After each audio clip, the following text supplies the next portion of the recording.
ঈসা আলাইহিস সালাম উম্মতে মুহাম্মাদি হয়ে আসরের নামাজটা আমাদের সাথে আদায় করবে। রমজান মাসখান থেকে জায়গা করে দেওয়া হবে, সামনে চলে যাবে, বাকিও থাকবে, কেউ বলে থাকবে না। ঈসা আলাইহিস সালাম নামাজের ইমামতি করবেন। কি বলেন, এগুলো কি আজগুবি বলে? হ্যাঁ, সব সত্য। ঈসা আলাইহিস সালাম থাকবে।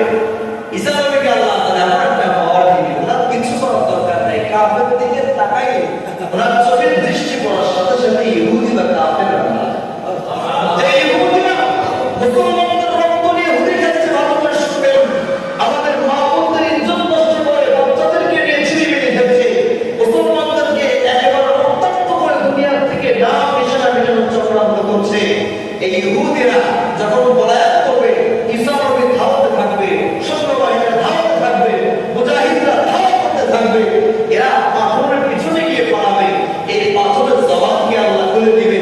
পাথর জোরে জোরে চিল্লাবে আর বলবে, সেনাবাহিনী যারা আছো, ইমানদার মুসলমান যারা আছো, আমি পাথর, আমার পিছনে একটা শয়তান ইহুদি বসে একে বলো, একে বলো, আমার পিছনে পলায়ন করা আছে। নবীজি বলেন, ইল্লাল ইসখির, ইল্লাল ইসখির কথা, ইল্লাল ইসখির। কিন্তু একটা গাছ আছে, ইসখির নামক গাছ, আমাদের বাংলাদেশে মনে হয় না। তো এই ইসখির নামক যে গাছটা আছে, এই গাছের পেছনে পলায়ন করলে এই গাছের ইহুদিদের বিরুদ্ধে কিছু বলবে। এর জন্য মিলিয়ন মিলিয়ন টাকা খরচ করে ইহুদিরা তাদের এরিয়ার ভিতরে এই গাছ লাগাচ্ছে। নাউজুবিল্লাহ, যত গাছ লাগাবো পালায় কই যাবে, কথা বলেন ঠিক না? আমার ভাইয়ের দিকে সময় চলে যাবে। ঈসা আলাইহিস সালামের জন্য, ঈসা আলাইহিস সালামকে যখন মারার জন্য বনি ইসরাঈলের ইহুদিরা ষড়যন্ত্র করলো, আল্লাহ পাক রব্বুল আলামিন তাদের উপরে আবার আযাব দান করলেন। আযাব দিলেন, গজব দিলেন, অধঃপতন দিলেন। এরা আবার মাধ্যমে বর্তমান যে ইরান আছে, বর্তমান কি ইরান, ওই সময় নাম ছিল পারস্য। কি ভাই? এই পারস্য চলে গেল। পারস্য কি ওখানেই যাপন করতো, ওখানে থাকতো। এরপরে ঈসা নবীর পরের নবীর নাম হলো মুহাম্মদুর রাসূলুল্লাহ। আমি 5 মিনিট আজকে শেষ করে দিই। ঈসা আলাইহিস সালামের পরে আমাদের নবীজি, কথা ঠিক না? তো আমাদের নবীজি যখন আসলেন, তখন কিন্তু এই ফিলিস্তিনের জমিনে ইহুদিরা না, কেউ না, ইহুদিরা পৃথিবীর বিভিন্ন জায়গায় ছড়িয়ে ছিটিয়ে ছিল। এমনকি নবীজি যখন হিজরত করে মদিনায় গেলেন, মদিনায় ইহুদিরা ছিল। যখন ইহুদিরা দেখলো শেষ জামানার নবী, ও যে ইহুদি, ইয়াহুদার বাবার নাম ইয়াকুব, মনে আছে তো? তো ইয়াকুব আলাইহিস সালামের বাবার নাম ইসহাক, ইসহাক আলাইহিস সালামের বাবার নাম ইব্রাহিম। তো ইসহাক আলাইহিস সালামের আরেকটা সৎ ভাই ছিল, বলেন তো কি নাম? ইসহাক নবী আরেকটা সৎ ভাই ছিল না, ইব্রাহিম নবীর দ্বিতীয় স্ত্রী হাজেরা। তার স্ত্রীর নাম হাজেরা, সন্তানের নাম ইসমাঈল। তো ইহুদিদের ধান্দা ছিল যে আমরা যতই আকাম প্রোগ্রাম করি না কেন, সে জামানায় যে নবী আসবে সে বনি ইসহাক থেকে, আমাদের গোষ্ঠী থেকে। এবং আমরা যতই খারাপ কাজ করি না কেন, আমরা যদি তার অনুসারী হই, আমাদের গোষ্ঠীর লোক হওয়ার কারণে আমরা এমনি মানবে। কত বড় বড় কথা। কিন্তু যখন দেখলো বনি ইসহাক থেকে না হয়ে বনি ইসমাঈল থেকে মুহাম্মদুর রাসূলুল্লাহ সে জামানার নবী আসছে সাল্লাল্লাহু আলাইহি ওয়াসাল্লাম, তখন ইহুদিরা মদিনা যাওয়ার পর নবীর সাথে চক্রান্ত শুরু করে দিল। জানেন না, নবী বলে এখান থেকে বের হও। মদিনা থেকে নবী তাড়িয়ে দিলেন, তারা চলে গেল খায়বার। কোথায়? জোরে বলেন না কোথায়? খায়বার চলে গেল।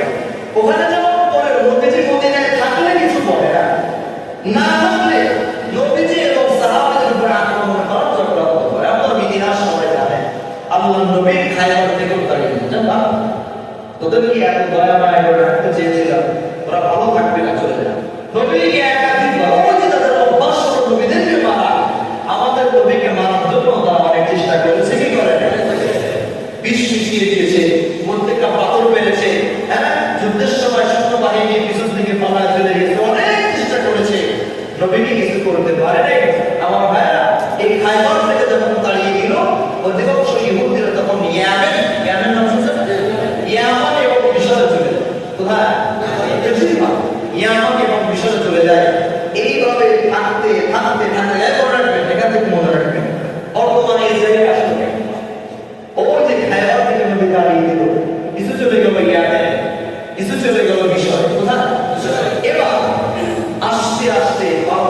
কালক্রমে আস্তে আস্তে দিন পার হতে হতে আপনারা জানেন 1917 সাল, কত?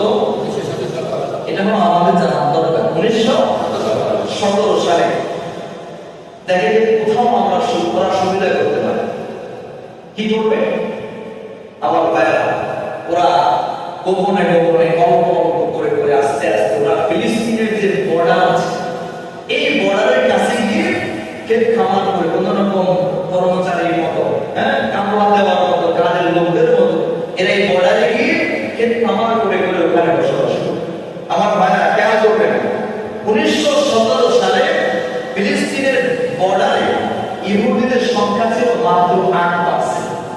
কত পার্সেন্ট? মাত্র 8%। খেয়াল করেন, এরপর শুরু হয়ে যায় বিশ্বযুদ্ধ, দ্বিতীয় বিশ্বযুদ্ধ। আপনারা জানেন দ্বিতীয় বিশ্বযুদ্ধের সময় হিটলার, আল্লাহ তো ইমানদার, অন্তত আমি জান্নাতে দোয়া করি না, যদি ইমানদার না বলা ঠিক হবে না, যে পরিমাণ ইহুদি আছে মাত্র 60 লাখ। কত লাখ? এই 60 লক্ষ এই কুলাঙ্গার যদি আদৌ কি একটা বেঁচে থাকতো না জানি কি হিটলার 60 লক্ষ দ্বিতীয় বিশ্বযুদ্ধের সময় 60 লক্ষ ইহুদিদেরকে যখন মারতে মারতে একেবারে নাস্তানাবুদ করে দিয়েছে, তখন এরা 1939 সালে দ্বিতীয় বিশ্বযুদ্ধের সময় আমার ভাইরা তারা পৃথিবীর বিভিন্ন প্রান্ত থেকে আস্তে আস্তে আস্তে আস্তে শরণার্থীদের মতো, আমাদের যেমন রোহিঙ্গা, এই রোহিঙ্গাদের মতো গায়ে কোনো পোশাক নেই, থাকলেও ছেঁড়া, মাথায় থাকলে পায়ে নাই, গায়ে থাকলে লুঙ্গি নাই, আবার হাতের ভিতরে প্লেকার্ডের ভিতরে লেখা আমাদের মতো অসহায় আর কেউ নাই, মেহেরবানি করে ও ফিলিস্তিনবাসী, আমরা তো আমাদের বাপ দাদারা একসময় তো তোমাদের কাছে ছিল, আমাদেরকে থাকার মতো বর্ডারে একটু জায়গা। আবার তখন অনেক ওলামায়েরা, এদের ইতিহাস তো আলেমরা জানে, ঠিক না? অনেকেই নিষেধ করেছিল ফিলিস্তিনের মানুষদেরকে, তোমরা এদের কাছে জমি বিক্রি করো না, থাকতে জায়গা দিও না, এরা কিন্তু তোমাদের উপরে অ্যাটাক করবে। কিন্তু ফিলিস্তিনের মানুষ যেহেতু নবী রাসূলদের কদম আছে, ওদের দিলটা অনেক নরম, ওরা ইহুদিদের থাকতে দিল। আস্তে আস্তে ওরা অল্প দামি জায়গা, এক কাঠা জমির দাম 1 লক্ষ, ওরা 10 লক্ষ টাকা দিয়ে কিনেছে। আবার ভাইয়া 1948 সালে আস্তে আস্তে জমি কিনতে কিনতে ওদের লোক আসতে আসতে, যেখানে 1917 মাত্র 8% ছিল, 1948 সেখানে ইহুদিদের সংখ্যা হয়ে যায় আমার ভাইয়া 40%। কত? 40% ইহুদি চলে আসে। প্রিয় ভাইয়া, এই যে 39 সালে যখন তারা এই ভিক্ষুকের মতো বিজ্ঞানের মতো যখন আসছিল, এমন কিছু ছবি যখন তোলা হয়েছে, এখনো কিন্তু মোবাইল পত্র পত্রিকায় মাঝে মাঝে এদের এই ছবিগুলি দেখা যায়, এখনো আছে। এই প্রমাণ এখনো আছে। তারা কেমন ভাবে হিটলারের মার সহ্য করতে না পারে ফিলিস্তিনে আসছিল, কেমনি ভাবে রোহিঙ্গাদের মধ্যে আশ্রয় নিয়েছিল, এখনো সেই ছবি আন্তর্জাতিক মিডিয়ায় মাঝে মাঝে ছাড়ে। প্রিয় ভাইরা, 1948 সালে 13 করে 12ই মে, কত মে? 12ই মে রাত 12টা 1 মিনিটে এই সব ফিলিস্তিনি এসে এই 40% যারা ইহুদি জমা হয়েছে, হঠাৎ করে 12 তারিখ রাতের বেলায় 12টা 1 মিনিটে এক জায়গায় জমা হয়ে পূর্ব পরিকল্পনা ঘোষণা দিল, এখন থেকে আমরা ফিলিস্তিনের জমিনে ইসরায়েল নামক নতুন একটা রাষ্ট্র ঘোষণা দিলাম। নাউজুবিল্লাহ বলবেন না? এত অস্ত এই কথা বলো, এই 3 সপ্তাহ ধরে পড়ানোর কথা তো এটা। 1948 সালের 12ই মে রাত 12টা 1 মিনিটে অবৈধভাবে আমেরিকার মদতে তারা ইহুদিদের এক জায়গায় জমা হয়ে প্রচার করলো, এখন থেকে আমরা স্বাধীন একটা রাষ্ট্র ঘোষণা দিলাম, আমাদের নাম হবে ইসরায়েল। কি না? বাবার নাম ইসরাইল, সেখান থেকে ইসরায়েল এই নামটা দিল। আমার ভাইরা, এই 12টা 1 মিনিটে যখন ঘোষণা দিল, ঠিক 10 মিনিট পরে 12টা 10-এ, যেহেতু আগে থেকে প্ল্যান করা, এই জন্য আমেরিকা তাদেরকে স্বীকৃতি দিয়ে আলাদা রাষ্ট্র হিসেবে তাদেরকে ঘোষণা দিয়েছে। আমেরিকা ঘোষণা দেওয়ার কারণ হলো তারা জানে এখানে যদি ইহুদিদেরকে রাখতে পারি, আমাদের সবচেয়ে বড় সত্য হলো মুসলমানরা, ইমানদাররা ইহুদিদের মাধ্যমে কাটা দিয়ে কাটা তোলা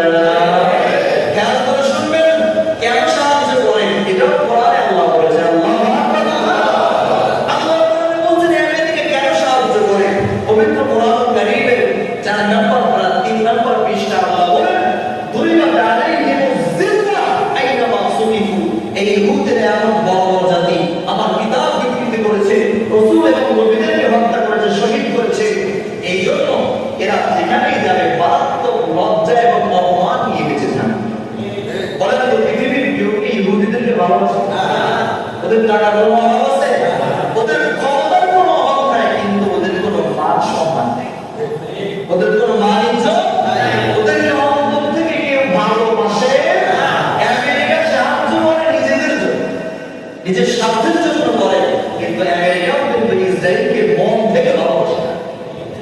প্রিয় ভাইরা, আমেরিকা কেন করে? আল্লাহ বলেন ইল্লা বিহাবলিম মিনাল্লাহি ওয়া হাবলিম মিনান নাসি ওয়া বাউ বিগদবিন মিনাল্লাহি ওয়া ضربت عليهم المسكنة ذلك بأنهم كانوا يكفرون بآيات الله ويقتلون الأنبياء بغير حق ذلك بما عصوا وكانوا